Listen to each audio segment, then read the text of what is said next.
मित्रांनो, आजचा आपला टॉपिक आहे तुकडेबंदी कायद्यावर. तर तुकडेबंदी कायद्यामध्ये पराग शेलार यांनी 5 तासा अगोदर मला एक कॉमेंट केलेला. तर त्यांचा कॉमेंट बघून मला असं वाटलं की याच्यावर मी लोकांना थोडी फार माहिती द्यावी, कारण की याच्यामध्ये लोक भरपूर म्हणजे फसले जात असतील.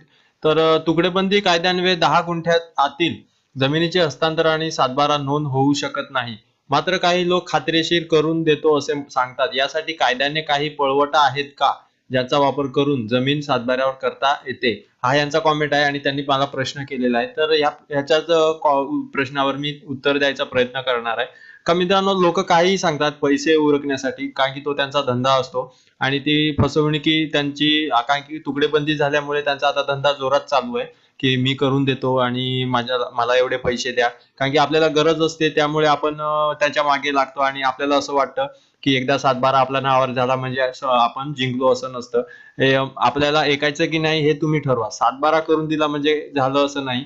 नंतर बेकायदा व्यवहार झाला म्हणून रद्दही होऊ शकतो, एवढं तुम्ही लक्षात ठेवा. कारण की एकदा व्यवहार तर आपण काही म्हणजे गडबड करून आपण व्यवहार करून टाकू, पण तो नंतर कालांतराने तो बेकायदेशीर असल्यामुळे तो रद्द पण होऊ शकतो. काही लोक काय करतात मित्रांनो, की छोट्या खोलीवजा घर बांधून त्याची नोंद करून त्यावर कर भरतात आणि मग 1-2 गुंठे जागेवर बेकायदेशीररित्या बांधलेले घर म्हणून विकतात आणि तुमच्या नावावर करून देतात. अशा पळवाटा अवलंबून नका, कारण त्यांच्याद्वारे आधी पैसे मग जमीन सुद्धा पळून जाईल. हाती फक्त फालतू कागद तुमच्या राहणार आहे. कारण की अशी लोक भरपूर आपल्याला फसवायलाच बसलेली असतात. त्यांचे आपण गिराईक असतात. कारण की आपल्याला आश्वासन देतात ते, की आम्ही असं करून देऊ तुम्हाला. पण मी तुम्हाला समजवणार आहे की कशा प्रकारे आपण करायचं आहे, आणि तुम्हाला जर व्यवहार करायचा असेल तर कशा प्रकारे करायचं आहे ते पण मी व्हिडिओमध्ये तुम्हाला पूर्ण पुढे समजवणार आहे. असले कोणतेही बेकायदेशीर व्यवहार केले तर ते विक्री करणारा तो निघून जातो आणि ते निस्ताराला येणार नाही. वकील घेणाऱ्यालाच भोगावे लागते. नंतर जो विकत घेतो त्यालाच ते भोगावं लागतं. आणि जो विकणारा असतो तो निघून जातो आणि नंतर जो ब्रोकर असतो तो हात वरती करतो. म्हणजे विक्रेता तर तुमचे पैसे घेऊन गायब झालेला असतो, व ब्रोकर आहे हा सरळ हात वरती करतो की मी काय करू, मी ब्रोकर आहे, मध्यस्थी होता. आणि आपण त्याच्यात लुटले जातात. आणि तुमची अडचण आली तर तो तुमचा प्रश्न आहे हे विसरून आपल्याला सांगतात. म्हणजे जर तुमचा हा प्रश्न आहे आणि तुम्ही सॉल्व्ह करा. आणि तुम्हाला कोणतीही प्रॉपर्टी, घर किंवा जमीन इत्यादी विकत घ्यावी वाटल्यास त्यासाठी बँककडे कर्ज मागा. नाहीतर चांगला वकील करा व त्याच्या सल्ल्याने योग्य निर्णय घ्या. म्हणजे बँकेकडे कर्ज का मागा मी ते सांगतो. कारण की जे प्रॉपर्टी जाईल तर ती बँकेला जाईल. म्हणजे आपल्या हातातून प्रॉपर्टी गेली समजा बेकायदेशीर व्यवहारामुळे, तर ते बँक हँडल करून घेईल. कारण की ती प्रॉपर्टीच्या म्हणजे म्हणजे असं समजलं तर प्रॉपर्टी दाखवून आपण तो कर्ज घेतलेला असतो. नाहीतरी तुमच्या म्हणजे एखादा वकील असेल, त्याचा चांगला सल्ला घ्या, नंतरच तुम्ही ती प्रॉपर्टी विकत घ्या. कारण की वकील असतो तो तुम्हाला पूर्ण सल्ला देईल आणि तुम्हाला अंधारात ठेवणार नाही. तुम्हाला पूर्ण कागदपत्रे वगैरे तो व्हेरिफिकेशन करूनच नंतरच तुम्हाला तो जमीन घ्यायची की नाही ते तुम्हाला सांगेल तो, आणि नंतरच तुम्ही घेऊ शकता. जमिनी बाबतीत पक्के काम केले पाहिजे, कारण काही 1,000 रुपयाची जमीन अनेक करोडची होऊ शकते.